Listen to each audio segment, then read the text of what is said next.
गम पनि सानी ध प ध म प ग म रे ग म ग रे सा तुला पाहता जीवन सरावे तुला पाहता जीवन सरावे तुला पाहता जीवन सरावे तुला पाहता जीवन सरावे अनंता तुझे रूप नेत्री धरावे अनंता तुझे रूप नेत्री अनंता तुझे रूप नेत्री धरावे,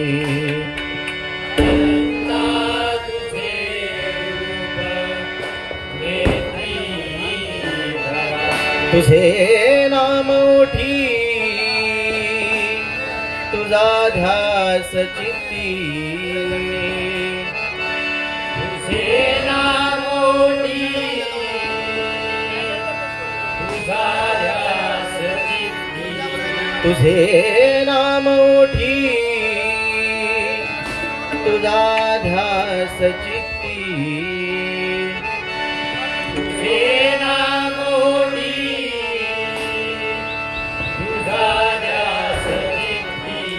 तुझ्या दर्शनाने मिळे आत्मशांती, तुझ्या दर्शनाने मिळे आत्मशांती, तुझ्या दर्शनाने मिळे आत्मशांती,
जगद्गुरु दत्तात्रेय सत्य संकल्पाचा धागा श्री सत्यनारायण, श्री स्वामी समर्थ, श्री साईनाथ, परमपूज्य गगनगिरी, श्रीदेव माणकेश्वर, श्रीदेव कुणकेश्वर, श्रीदेव रामेश्वर, श्रीदेव सोमेश्वर, श्रीदेव सिद्धिविनायक, गजरंग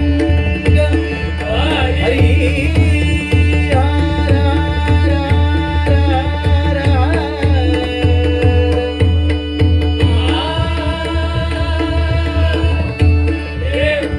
देवी कुंजाई माते तुला,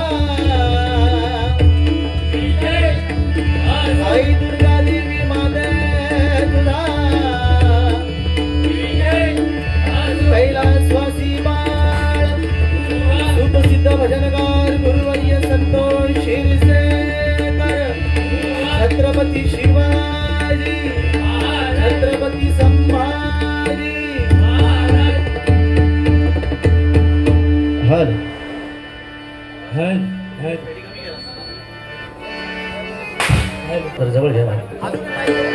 भजन हे 3 अक्षर असे आहेत की ज्याच्याने आपला अखंड आयुष्य करू शकता. आज गर्दी नसली तरी चालेल, पण दर्दी रसिक वर्ग या ठिकाणी उपस्थित एक जोरदार टाळ्या तुम्हा सर्वांसाठी वाजवा. कारण आज आम्हाला किंमत कोणामुळे तर फक्त आणि फक्त तुमच्यामुळे. कारण आज आम्ही वरती स्टेजवरती बसलोय, तर तुम्ही खाली आहेत. कधी पण बघितलं तर आपलं तराजू बघितलं तर त्याचं जड पारड हे नेहमी खाली असतं. म्हणून आज तुमची किंमत या भाषणासाठी खूप चांगली. आम्हा दोन्ही बुवांना फक्त तुमच्या चेहऱ्यावरचं हसणं आणि तुमच्या टाळ्या एवढंच फक्त आम्हाला हवंय. बाकी आम्ही काहीच घेऊन जाणार नाही 100%. होय ना बुवा? पाकिट पण नको मला अजिबात. बुवा नको, बुवांका बाकी काय नको. बुवांचं पाकिट पण माका दिलास तरी चालत, हरकत नाही. भजनाची सुरुवात भजन रूपाने करूया, कारण आज लक्ष्मीपूजन आहे. त्या ठिकाणी भजन सादर करतोय ब्रह्मा विष्णू आणि महेश. आपण एक विचार केला, ब्रह्मा विष्णू आणि महेश या हे 3 देवता यांच्याकडे काय काम दिलं होतं तर एकाने जन्माला घालायचं, एकाने पालन पोषण करायचं आणि एकाने संहार करायचा म्हणजे दाखवायचा, असं या तिघांना काम दिलं. आणि या तिन्ही देवांच्या प्रत्येकी 2-2 बायका होत्या. किती? 2-2. म्हणजे देव पण त्यावेळी काही कमी नव्हते, लय पोचलेले होते. पण सावित्री शतरूपा, ब्रह्माची कोण? सावित्री शतरूपा. विष्णूची कोण? लक्ष्मी आणि अवदसा. आणि महेशाची कोण? गंगा आणि पार्वती. लक्ष्मी आणि अवदसा अशा या त्या विष्णूच्या 2 बायका. ज्यावेळी विष्णूला ही लक्ष्मी आवडली, आज लक्ष्मी पूजन आहे, विष्णूला ज्यावेळी लक्ष्मी आवडली त्यावेळी तो लक्ष्मीला मागणी घालायला गेला. त्यावेळी त्या लक्ष्मीने काय सांगितलं? एवढ्यात काय जमणार नाही, माझी मोठी बहीण आहे अजून, जिचं नाव काय? अवदसा. म्हणजे या पृथ्वी तलावरती तिच्यासारखी देखवान रूपवान अशी कुठली दुसरी मुलगीच नशी ती अवदसा.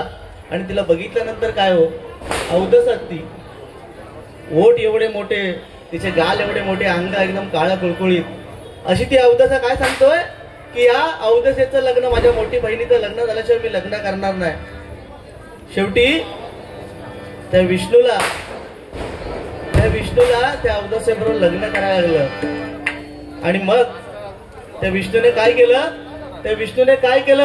आता हिचं कुठेतरी लग्न जमवून देऊया म्हणून एका ऋषीला पकडलं आणि त्या ऋषी बरोबर त्या अवदसेचं लग्न लावून दिलं आणि इकडे लक्ष्मी बरोबर लग्न केलं. पण ती अवदसा कुठे टिकायला तयार नाही. आली त्या ऋषीकडून धावत आली, गचकन विष्णूला मिठी मारली. कशी? गचकन त्या विष्णूला मिठी मारली. आता ही सोडायला तयार नाही म्हटल्यानंतर सगळ्यांच्या लक्षात आलं आता करायचं काय. शेवटी नाईलाजाने विष्णूला त्या अवदसेबरोबर लग्न करावं लागलं. म्हणून त्या विष्णूच्या 2 बायका. आणि लक्ष्मीपूजन आज लक्ष्मीपूजनाचं खूप मोठं दिवस आपल्या हिंदू धर्मामध्ये. लक्ष्मीपूजन हे सगळ्यात श्रेष्ठ मानलं जातं. त्याच्यामुळे या ठिकाणी आज भजन सादर करतोय. चुकलं तर क्षमा असावी, प्रयत्न करतो.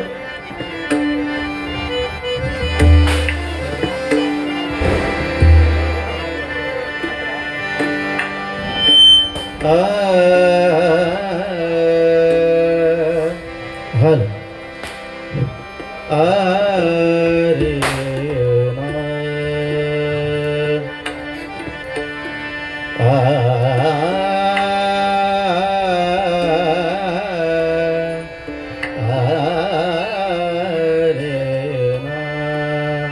या ठिकाणी अनेक नामवंत कलाकार आमचे सगळे भजन क्षेत्रामध्ये आम्हाला जे लोक मानतात, बुवांचे देखील फॅन फॉलोअर्स आहेत, आमचे देखील आहेत. त्या सगळ्यांची नावं घेणं थोडंसं कठीण आहे, कारण खूप उशीर झाला आहे वास्तविक बारीला. त्याच्यामुळे सगळ्यांचे धन्यवाद, सगळ्यांना धन्यवाद देतो.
मदनी सा धनी सा गरे सा नी सा धनी धनी धा मा ग मदनी द आ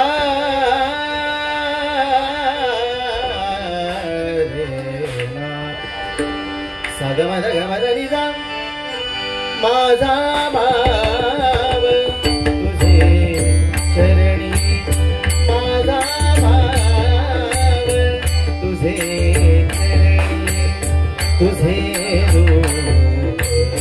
माझे नयनी, तुझे रूप माझे नयनी, माझा भाव तुझे चरणी, माझा भाव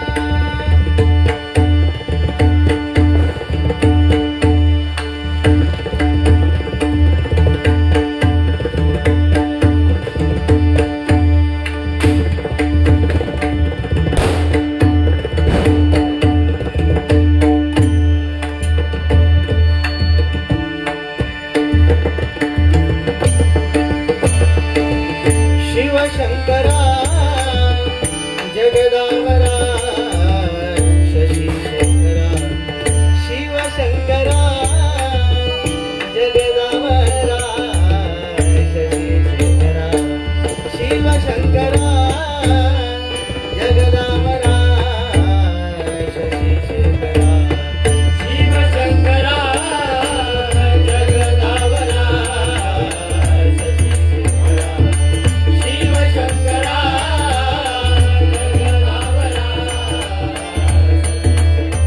शेखरा शिव शंकरा जगदावरा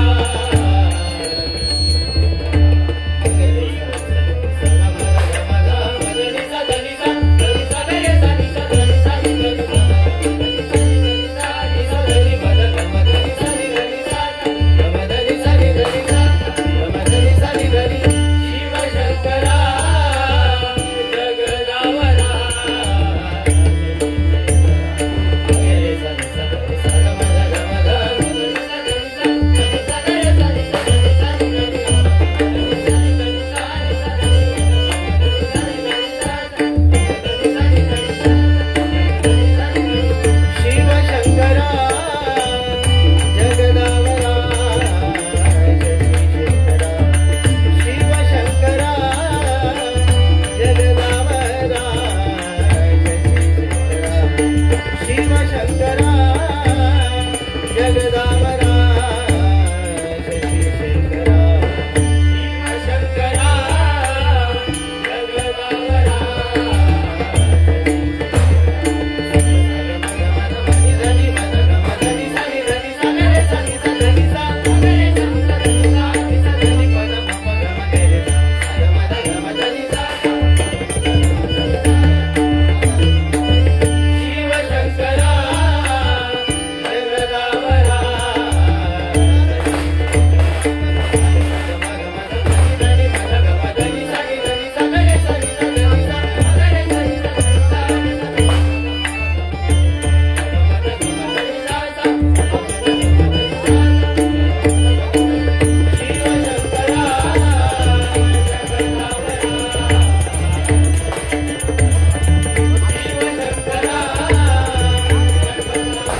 धन्यवाद धन्यवाद.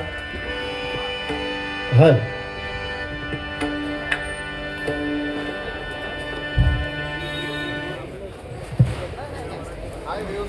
भजन आहे सध्याचं. आपण 2020 भजन जर बघितलं तर फक्त एकमेकांना बोलणं, आज त्याने काय कपडे घातलेत, मी काय कपडे घातले, त्याच्यावरती आत्ताच्या बाऱ्या चालतात.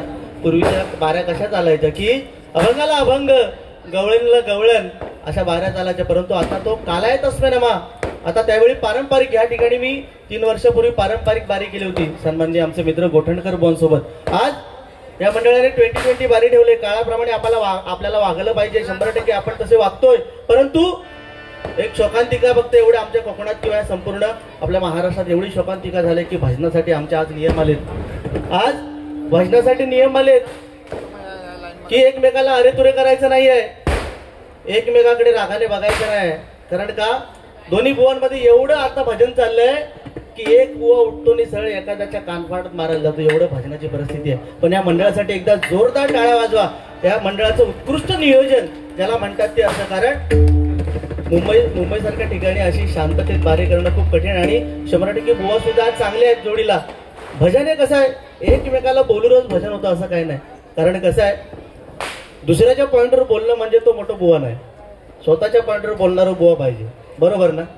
दुसऱ्याच्या पॉइंटवर का की दुनिया. कारण मंडळी कसं, आपण जेव्हा लहान असतो तेव्हा आपण जन्माला येतो तेव्हा आपल्याला बोलण्यासाठी किती वर्ष लागतात, 1 ते 1.5 किंवा 2 वर्ष आपल्याला बोलण्यासाठी लागतात. पण काय बोललं पाहिजे हे शिकण्यासाठी आपलं संपूर्ण आयुष्य आपण घालवतो. तेव्हा आपल्याला समजतं की आपण काय बोललं पाहिजे. त्याच्यामुळे जीभ मंडळी कसं आहे, प्रत्येकाला देवाने तोंड दिलेलं आहे.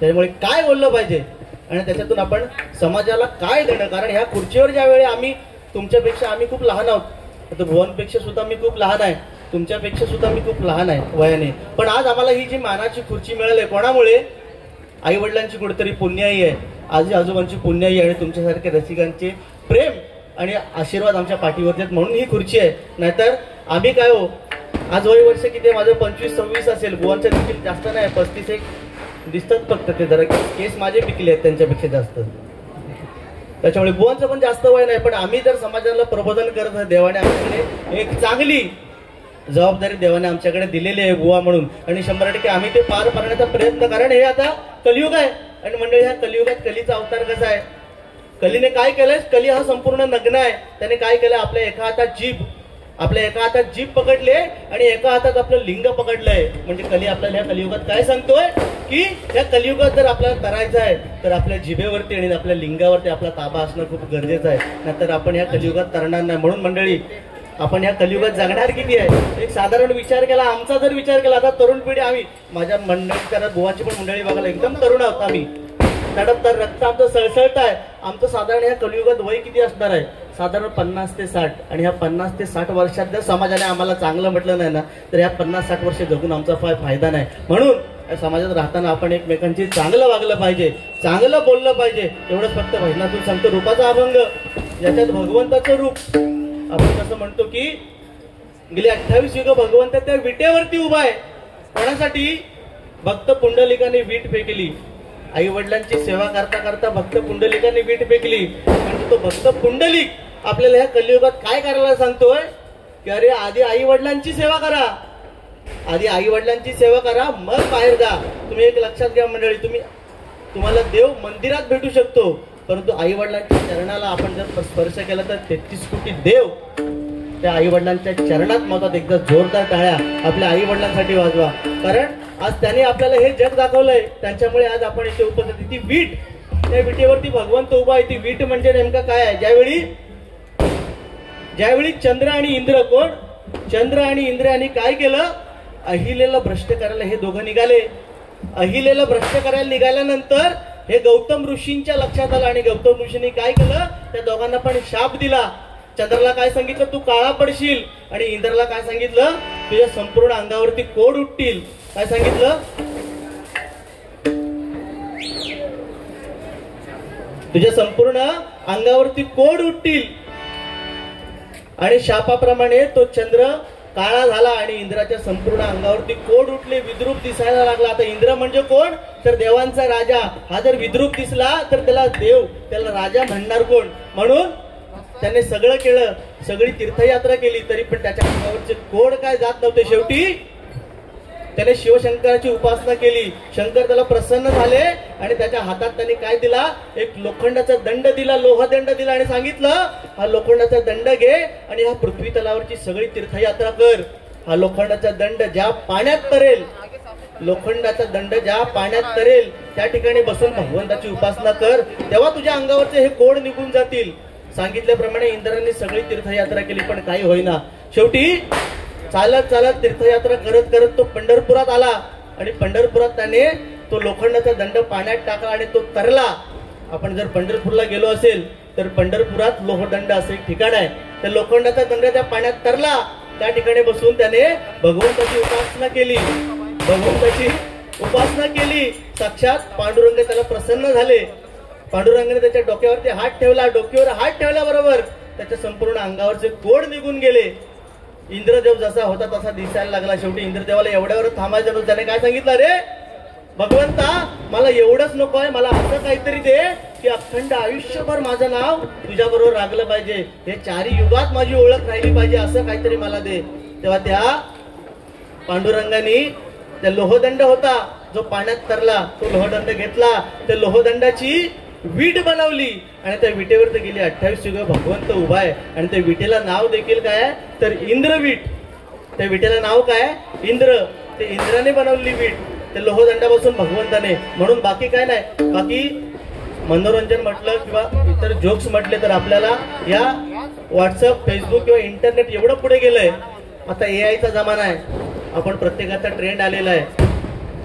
साडींवरती फोटो किती बनवतायत, कोड घालून फोटो, ज्याचा रंग एकदम काळा, एकदम दिसायला माझ्यासारखं असतो काळू, तो पण हल्ली गोरो, म्हणजे आता अगदी गोरा फोटो AI बनवून देतोय. मंडळी, पण ह्याला फसू नका. जेवढं जग पुढे गेलंय तेवढं आपल्याला घातक आहे. कारण कसं आहे, आज AI चा जमाना आहे. AI प्रत्येकाचा वेगवेगळा फोटो. आता माझ्या मित्राने एक फोटो बनवला एका मुलीसोबत हात टाकून. मला सांगा, एखाद्याने जर एखाद्या बायकोतो, एखाद्या बिचाऱ्याचं नवीन लग्न झालेला असतात, विचार करा, एखाद्याचं नवीन लग्न झालेला असतात आणि त्याच्या मित्राने कोणतरी फोटो बिटो बनवला नाही एखाद्या पोरगीवर हात टाकून, तो केवढा लगा पडायचा मला सांगा AI. त्याच्यामुळे मंडळी जपून राहा. सगळ्यांनी मुंबईसारख्या ठिकाणी आपण भजनं करतो. आज भगवंताचं नामस्मरण, याच्याशिवाय दुसरं काय नाही. कारण आता उत्सुकता तुम्हालाच देखील आहे डबल बारी म्हटल्यानंतर की या आता गौरव पंचाळ बुवा यांची सालपाटा कशी उडवणार, गौरव बुवा यांना काय बोलणार, किंवा चंदू बुवा गौरवाला काय बोलणार, ही तुमची उत्सुकता. अशीच एक उत्सुकता एका बायकोला, आता या ठिकाणी महिला वर्ग कमी आहे, पण एका बायकोला उत्सुकता लागली होती. ती बायको बिचारी आपल्या नवऱ्यात विचारतो, हो मी तुमका किती आवडतंय. काय ती बायको आपल्या नवऱ्यात म्हणतो, हो मी तुमका किती आवडतंय. नवरा म्हणतो, अगं तू मला खूप आवडतेस, खूप आवडतेस. एवढं म्हटल्यावर एक 15-20 मिनिटं गेली. परत एकदा बायको विचारते, हो मी तुम्हाला किती आवडते. तुम्हाला भरपूर, तुम्हाला भरपूर आवडतं. एवढ्यात सगळं परत 15-20 मिनिटं गेल्यानंतर परत ती बायकोला शेवटी उत्सुकता आहे ना, माझ्या नवऱ्याला मी किती आवडते. बायको परत विचारते, हो मी तुम्हाला किती आवडते. नवरा कंटाळून कामावरून आलेला तो म्हणतो, हो तुम्हाला एवढी आवडते की म्हणतात तुझ्यापैकी अजून 4-5 तरी बायका तरी. म्हणजे सांगण्याचं तात्पर्य आहे की या जगात पैशाला एवढी किंमत आहे. त्याच्यामुळे या रूपाचा अभंग, ज्या भगवंताचं रूप दिसलं पाहिजे असं रूपाचा अभंग या ठिकाणी सादर करतो. त्यानंतर बुवाची बारी चालू आहे.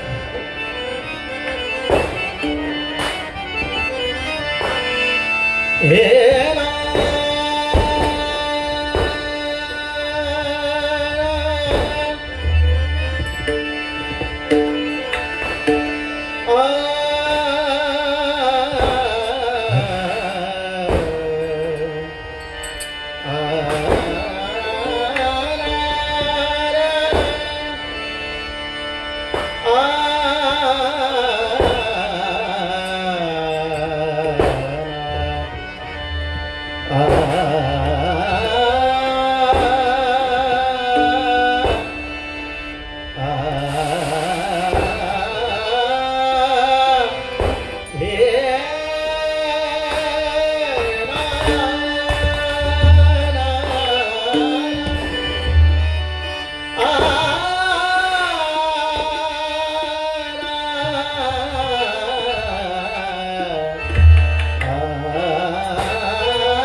ग प म ग प म ग रे रे रे ग ग म म प प ध ध नि नि रे रे गा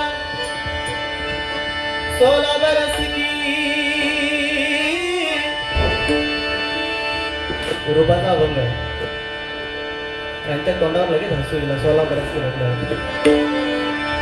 भजनी रे झाली झनी ग बनी ग प म ग प म ग रे देव विठ्ठल देव पूजा विठ्ठल देव विठ्ठल देव पूजा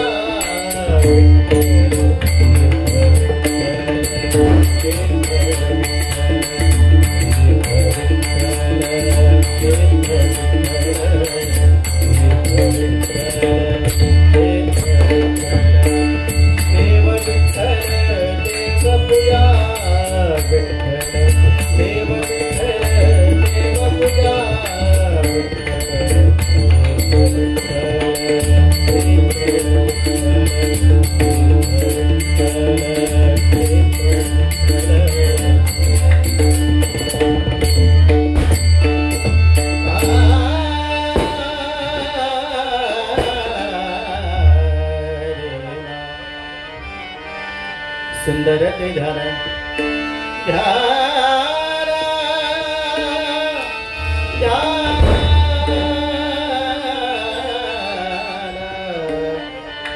सुंदर ते ध्यान उभे विटे भरी कर कठे मारी ठेवोनिया सुंदर ते ध्यान उभे विटे भरी कर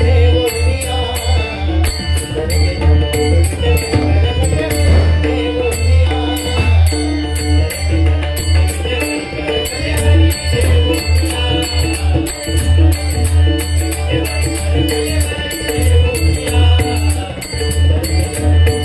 उभे विटे भरी कर कठे मारी ठेवोनिया तुळशी हार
धन्यवाद. या ठिकाणी आमचे मित्र सन्माननीय नामदेवजी घोणे या ठिकाणी उपस्थित आहेत, त्यांचे देखील आभार मानतोय. त्याचप्रमाणे